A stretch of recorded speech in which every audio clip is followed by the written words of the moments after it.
Hello, my name is Rich Howard, owner of Architectural Builders Supply. This video is to bring you a closer look at the ProLock number EWP-228-DU. This is a door reinforcing wraparound plate. This is the EWP-228 part number. And this is in the DU finish, which is some people will call it Duronodic or dark bronze anodized, dark bronze powder coated. Some may even try to call this oil rub bronze. It's really none of the above. Well, no, that's not true. It is Duronodic. The issue with a lot of these Duronodics these days is that a lot of clients are going to state that it's really dark, and some people will even say, well, that's black, that's clearly black. And you know, I certainly understand what they're saying, because it's awfully dark. The issue is, if you hold this up to something that's truly black, this is not exactly black, and you can somewhat get the idea that there's a warmer tone to it. But be mindful, if you're ordering this and you want something that is a oil rubbed bronze type color, or even a Duronodic, you may find this to be too dark for your application. You might say that they shipped you black. The factory will say that they shipped you dark bronze or a Duronodic. Duronodic is the term for a sprayed dark bronze. So be mindful. You may qualify this as black. This video is to serve as visual evidence of exactly what the color is, or at least of this item. Now, moving on. This is a door reinforcing wraparound plate. Where are you going to use this? Well, mostly you're going to use this in situations where you have damage to a door.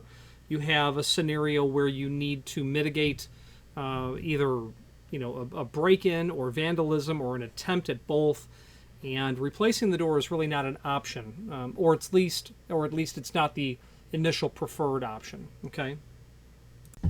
And that's very often a problem with replacing the door, because the door may not be immediately available, or it may not be available reasonably at all. You know, I've had customers that, we talk about extreme damage to a door and they want to put this sort of heart around the door, and I float the idea, have you considered replacing the door? And they said, well, I'd love to. It's just the door was built in 1910, and, it's a 5 horizontal panel. It matches every other door here, and putting something like this on is better than a door replacement, because a stile and rail door like that would be exceptionally expensive. And of course, that's certainly the first choice. It's not necessarily an option.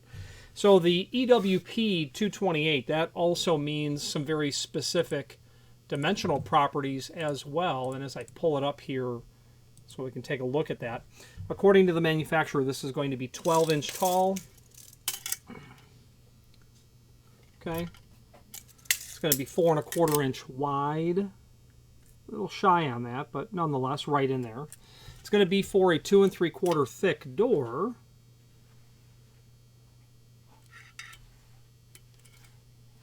A little shy on that as well, down in the corner there.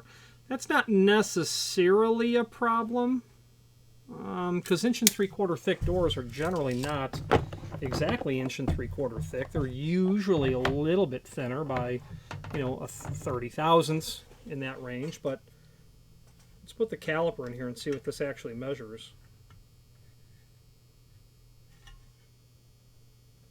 Oh, yeah, well, yeah, no, we're good. The caliper is telling me 1.744.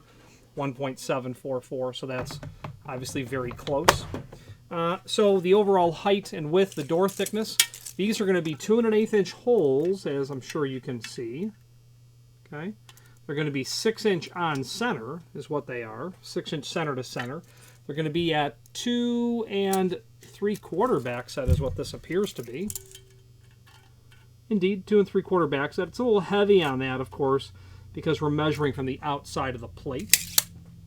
This is going to include a total of 8 screws, 4 long screws for installing it, then 4 short screws for attaching your latch bolt hardware immediately to the edge of the plate. There are some insert nuts here, and you can tell they've just taken probably stainless steel and powder coated it. Yeah, it's not magnetic. It could be brass, but it's probably stainless. the rule of thumb when it comes to powder coating is you powder coat the least expensive base material, even if that's aluminum. You'll see aluminum powder coated, but nonetheless, it's non-ferrous, and I suspect it to be stainless. So those insert nuts will allow you to attach your latch bolt right to the edge of the reinforcer itself. That's going to be 2 1/4, and that will accommodate an 1 1/8 wide latch bolt.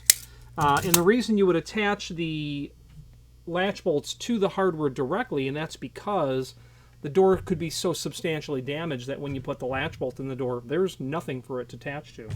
Then, of course, those longer truss head screws, that'll be for here and here, and then obviously here and here.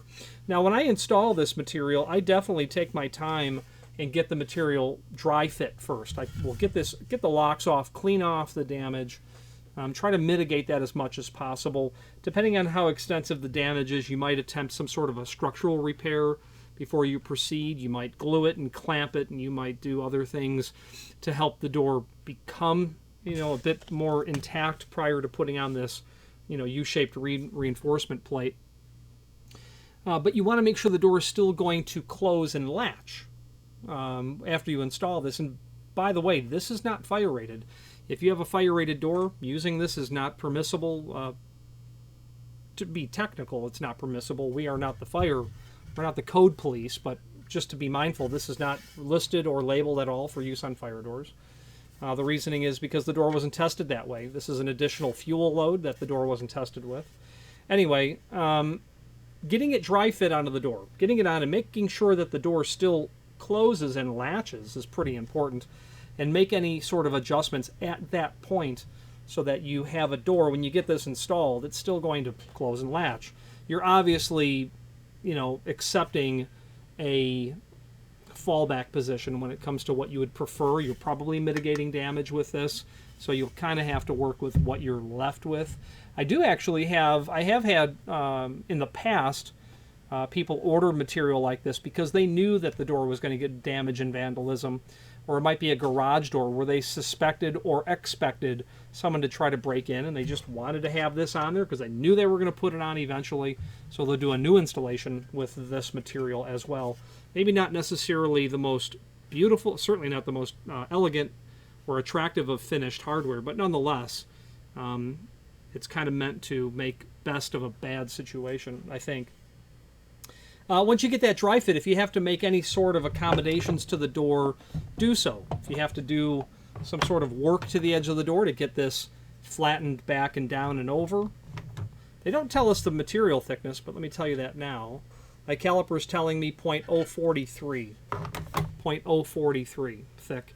If you were to have to route the edge of the door so that this edge actually sat flush with the face of the door to bring it back in, go ahead and do so. If you had to work those holes a little bit wider in your door to get this to fit, go ahead and do so. And when I install these, certainly pre-drill the hole in the door, and I'll even put it at a very slight angle so that when the screw comes and tightens down to the face of this, it'll act to draw that back. You might go so far as to put some clamps on the door. The name Pony is a manufacturer of clamps. They're unfortunately no longer in business, but they had been for several decades. And they would have a pipe clamp or a pony clamp, and you could slide that onto your door widthwise and tighten up your pony clamp, which is a pipe clamp really, and get that drawed back tight to the door. Maybe get it clamped down and make sure that it fit real nice, and then pre-drill your holes. Because once you drill those holes and install it, you're kind of stuck with living with the placement of this and how it works with the door itself. You don't want to get into planing down the hinge style of the door just to make something like this fit correctly. There is a technical drawing link down below. Let's switch to the screen view and take a look at the supporting documentation. Okay, this is the item that we're looking at. Extended description information down below. The link to the technical drawing is here. That dimensional property I clicked through pretty quick, but we've covered all of this. The size, the diameter of the holes, the center to center of the back set, finish, and door thickness. Now that technical drawing is nice because it's going to give you all of the additional information that we've not already provided.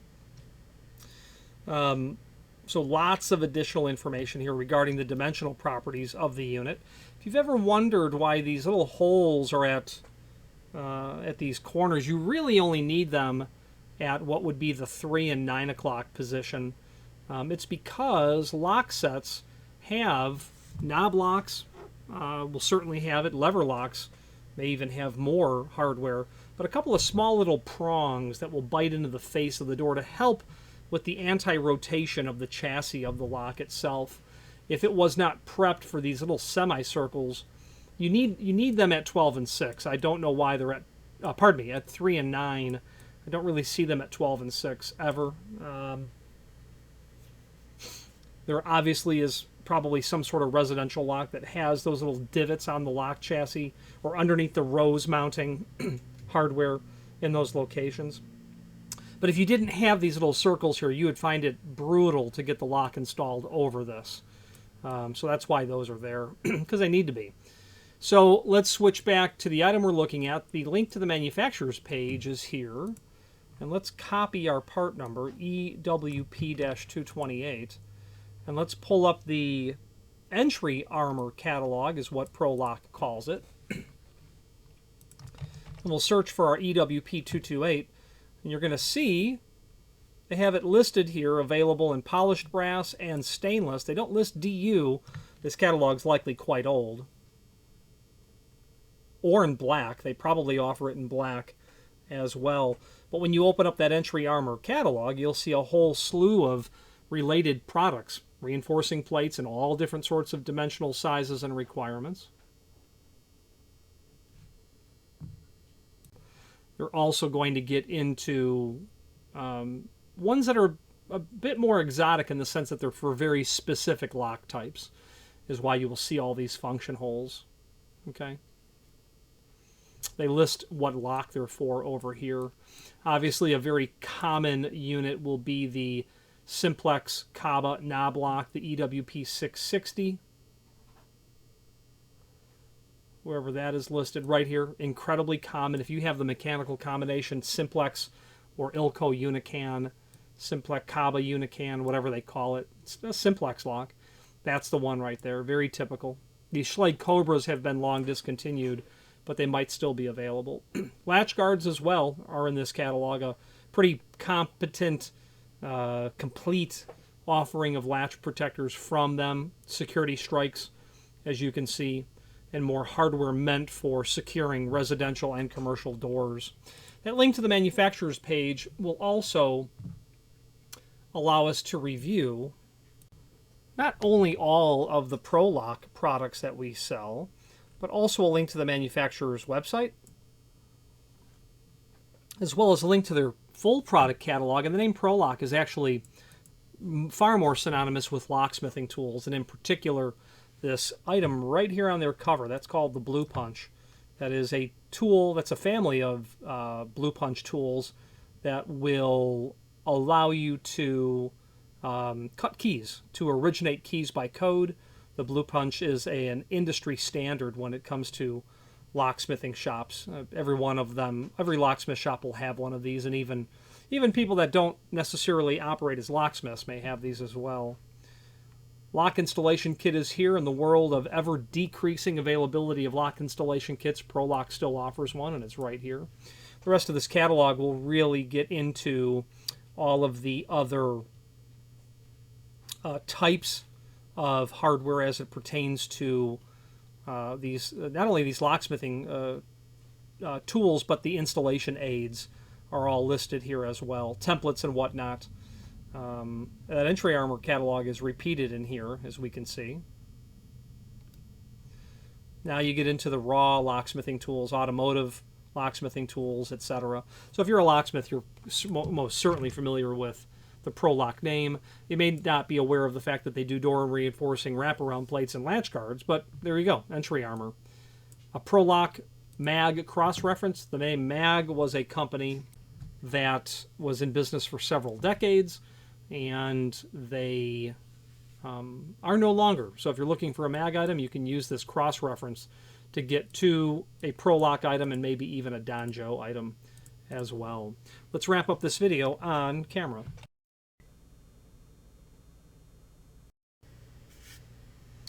In conclusion, a nice quality item from ProLock. We admittedly don't sell the majority of door reinforcing plates from ProLock, and it's probably just because their name is not really known for this material.